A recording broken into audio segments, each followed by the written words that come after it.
सृष्टि बचपन से ही दिखने में सुंदर नहीं थी, लेकिन अमीर बाप की बेटी सृष्टि पर उसकी मां जान छिड़कती। मेरी बेटी कितनी प्यारी है, भगवान सबको सृष्टि जैसी बेटी दे। सृष्टि धीरे धीरे बड़ी होती है।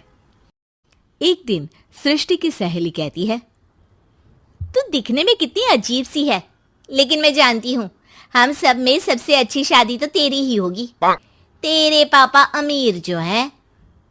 और बता नहीं सकते यार, दहेज तो हर कोई देता है, ये क्या ज्यादा ले जाएगी अपने पति के लिए?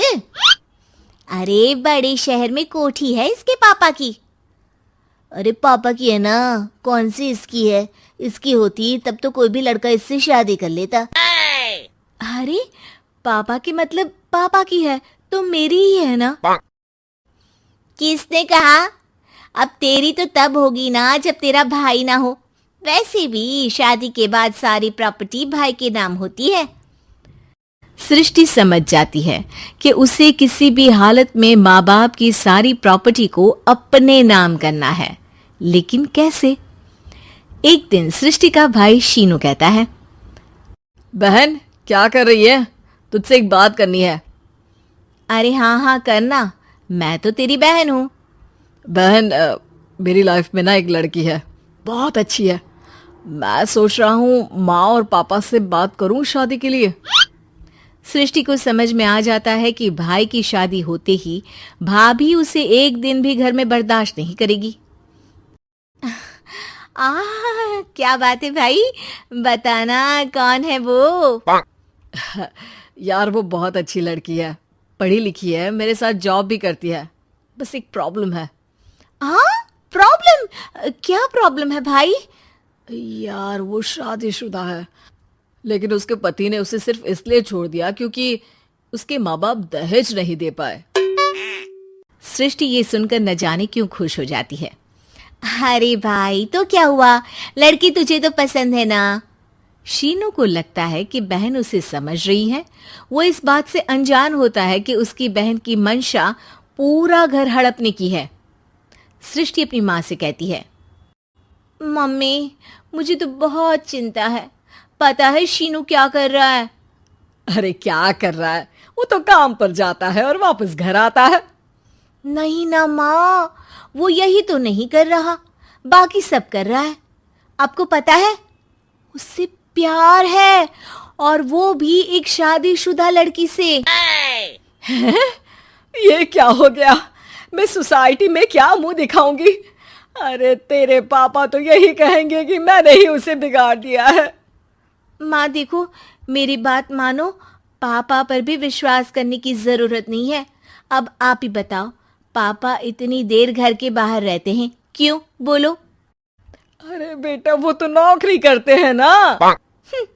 तू बहुत भोली है माँ। पापा का ऑफिस तो 7 बजे खत्म हो जाता है, लेकिन देखो कितनी देर से आते हैं। अरे नहीं नहीं बेटा, ऐसी कोई बात नहीं है।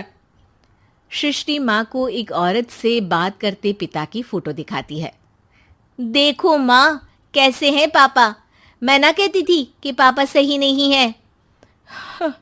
मैं तेरे पापा से बात करूंगी, दे फोटो मुझे। ओ माँ, वो तो डिलीट हो गई।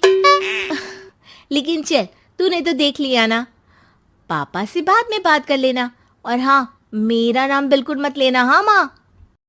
अब क्या था, सृष्टि के माँ और पिता के बीच झगड़ा होना शुरू हो जाता है। सृष्टि के मन में क्या चल रहा था कोई नहीं जानता था।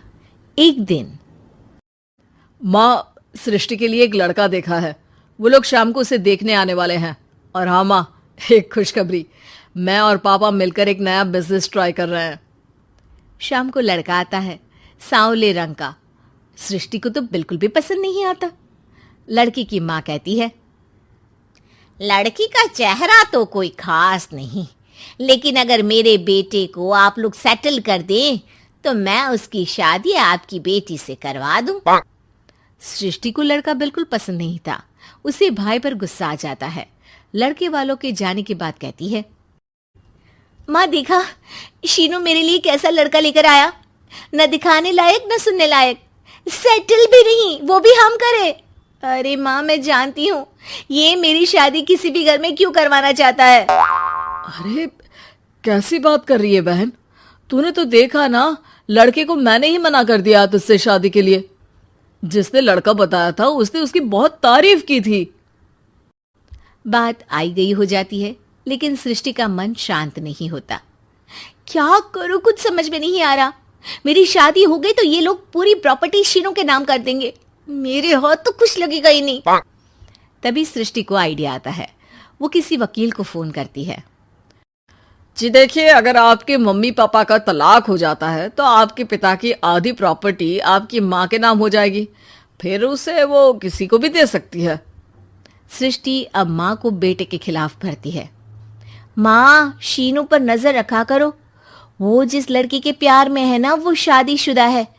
यहाँ आएगी, सारा पैसा रुपया जमीन जायदाद सब हड़प लेगी। पापा का भी हाल तुमसे छुपा नहीं है।